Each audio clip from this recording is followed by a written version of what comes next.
বিচারপতি বিচার করেন বিবেকের কাঠগড়ায়, মানুষ নামের পশু যেন ফাঁসির মঞ্চে দাঁড়ায়।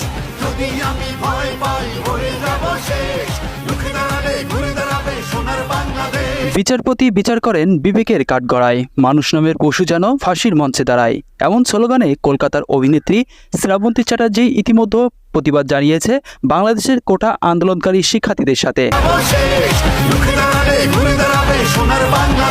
সামাজিক যোগাযোগ মাধ্যমে এই বিষয়টি ব্যাপকভাবে আলোচনায় এসেছে। কলকাতায় থেকেও এমন প্রতিবাদ জানিয়েছে এই অভিনেত্রী, যা রীতিমতো তোলপাড় সৃষ্টি করেছে সামাজিক যোগাযোগ মাধ্যম। তবে কলকাতার শুধুমাত্র শ্রাবন্তী চ্যাটার্জি নয়, কলকাতায় ইতিমধ্যে তৈরি হয়েছে অনেক বড় একটা সমাবেশ, যেখানে বাংলাদেশের কোটা আন্দোলনকারী শিক্ষার্থীদের পাশে দাঁড়িয়েছেন কলকাতার সাধারণ জনগণ।